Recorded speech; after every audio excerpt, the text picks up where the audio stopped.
we all right?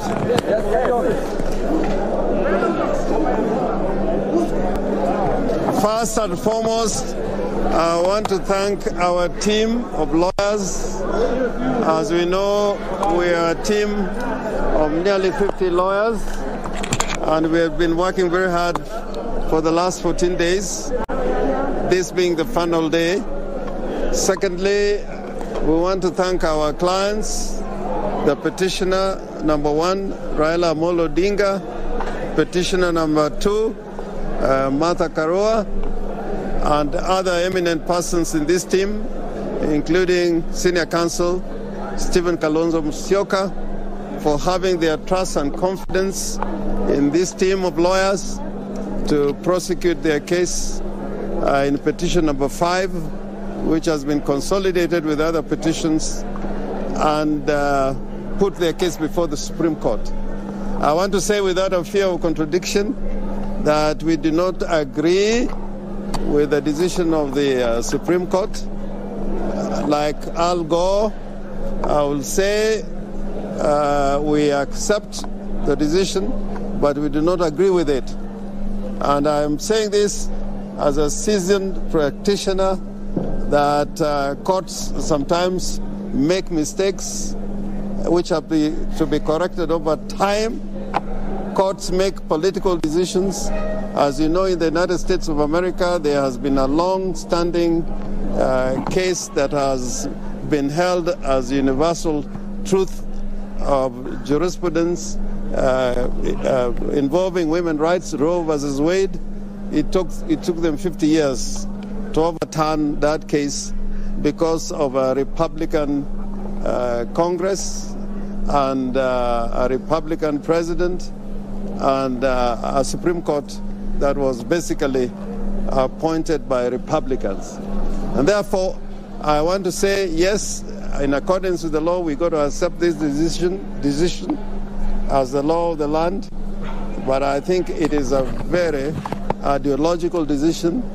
I think there are a lot of what was said in the judgment, and we'll have time when that judgment comes out to put out a critique.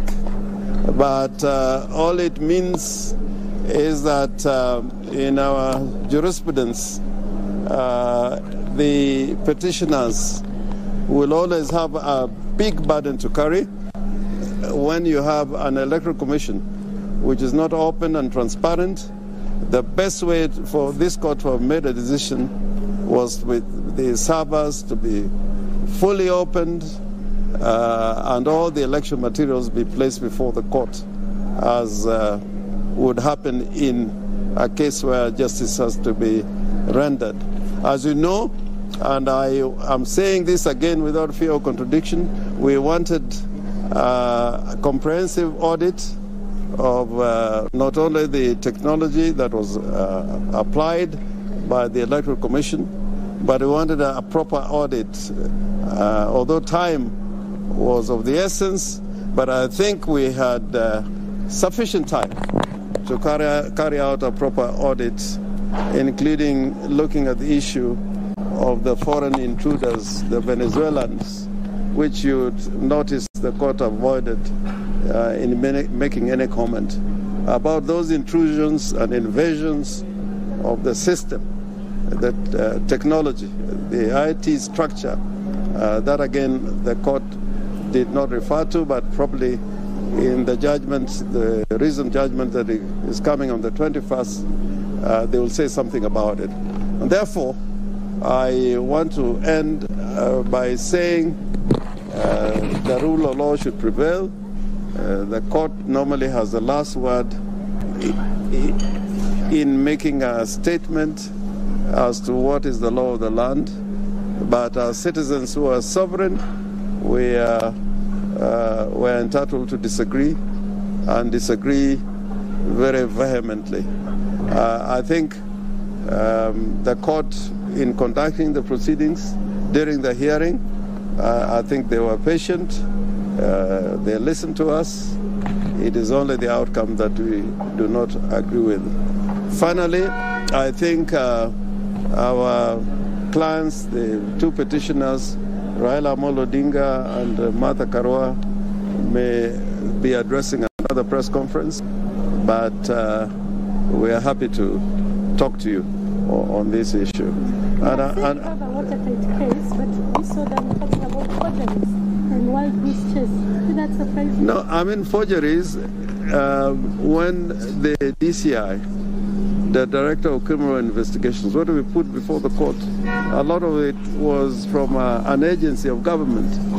I didn't see them talking about similar incidents in matters concerning the Independent Electoral and Boundaries Commission.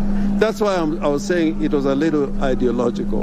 They were looking for things on which to destroy our case, but similarly not taking sufficient time to look at what happened on the other side. And that will be another story for another day. Would you admit you might not have been well prepared for this case? We were very well prepared. What are the I think compared to 2017, we were a lot more well prepared. What would be the 2 or 3 points of mistake that you say the court might have made mistake on that? Fundamental. In 50% plus 1, I think they were ideological. We are using the baseline of total registered voters in the land as against those who turned out to vote. If you read any legal material on what should be a turnout, including the Black's Law Dictionary, turnout is normally based on the registered members in a country as against those who turn out to vote. So there are so many other examples we can take up.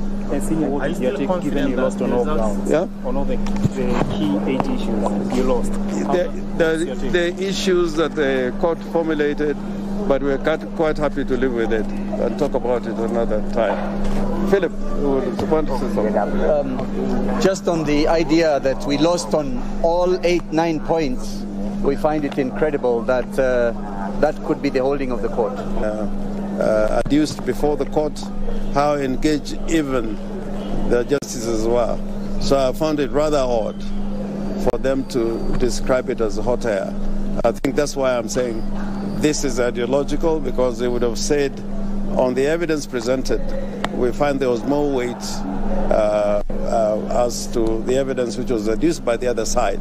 But to say that it was hot air and it was a document coming from the Electoral Commission, I found it very, very disturbing. If I may explain a little further on that point made by Julie Soweto in the petition, that gentleman, Camargo's name was not supposed to be on Form 34A. If at all he was involved in this election, he was involved on the technology side. So to find it anywhere near a Form 34A raised more questions than answers. There was silence.